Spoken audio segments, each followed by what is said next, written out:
નમસ્કાર મિત્રો, સ્વાગત છે તમારું ગુજરાતી સ્ટડી વિડિયો યુટ્યુબ ચેનલની અંદર.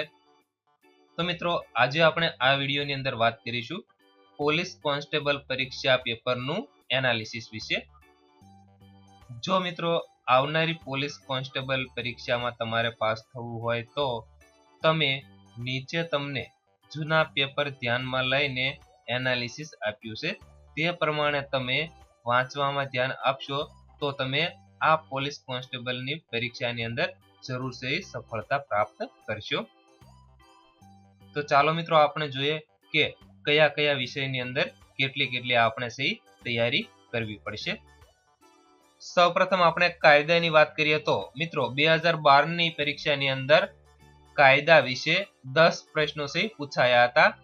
તેવી જ રીતે 2015 ની અંદર કાયદા વિશેના 20 પ્રશ્નો સહી પૂછાયા હતા અને 2016 ની અંદર કાયદા વિશે 22 પ્રશ્નો પૂછાયા હતા. તો મિત્રો આપણે આમ ગણતરી કરીએ તો 2012 ની અંદર 10, 2015 ની અંદર 20 અને 2016 ની અંદર 22 પ્રશ્નો એટલે કે વધતા જાય છે.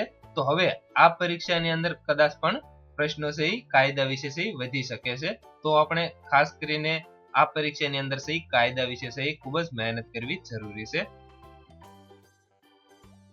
બે, વર્તમાન પ્રવાહ એટલે કે કરંટ અફેર્સ એટલે કે તાજેતરમાં બનેલી ઘટનાઓ વિશે 2012 ની અંદર 7 પ્રશ્નો પૂછાણા હતા, 2015 ની અંદર 11 પ્રશ્નો પૂછાયા હતા અને 2016 ની અંદર 9 પ્રશ્નો છે પૂછાયા હતા.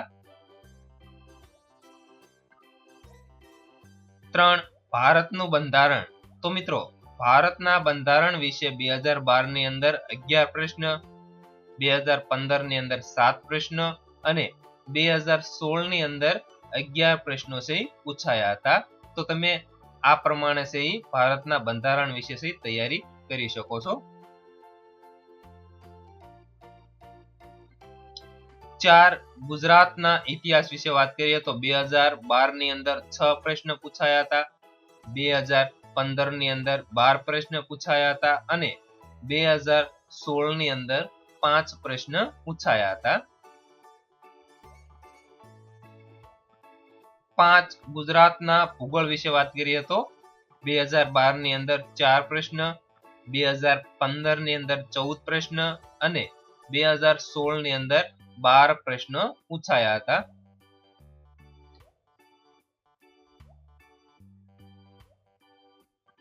6, સામાન્ય વિજ્ઞાન વિશે વાત કરીએ તો 2012 ની અંદર 16 પ્રશ્ન, 2015 ની અંદર 14 પ્રશ્ન, 2016 ની અંદર 15 પ્રશ્ન.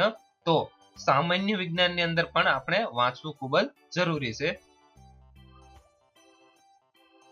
7, ભારતના ભૂગોળ વિશે વાત કરીએ તો 2012 ની અંદર 13 પ્રશ્ન પૂછાયા હતા, 2015 ની અંદર 4 પ્રશ્ન પૂછાયા હતા અને 2016 ની અંદર માત્ર 3 પ્રશ્ન છે પૂછાયા હતા. 8, ભારતનો ઇતિહાસ વિશે વાત કરીએ તો 2012 ની અંદર 9 પ્રશ્ન, 2015 ની અંદર 6 પ્રશ્ન અને 2016 ની અંદર 10 પ્રશ્ન પૂછાયા હતા.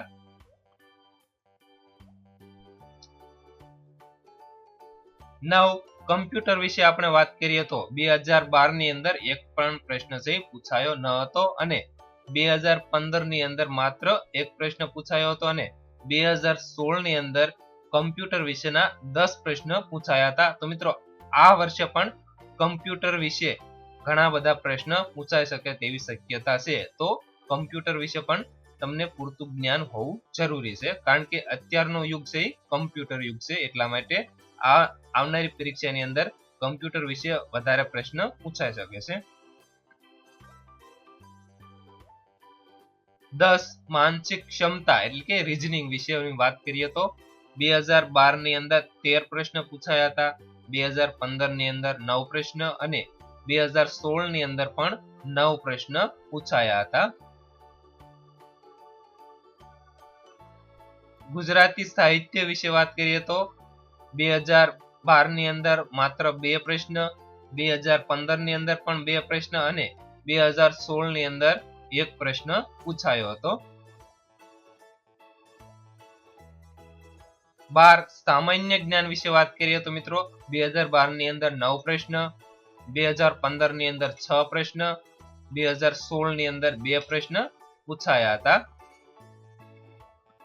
તો મિત્રો આ વિડિયો જોઈને તમને જાણ થઈ છે કે આવનારી પરીક્ષા માટે આપણે કયા કયા વિષયની અંદર કેટલી તૈયારીઓ છે કરવી.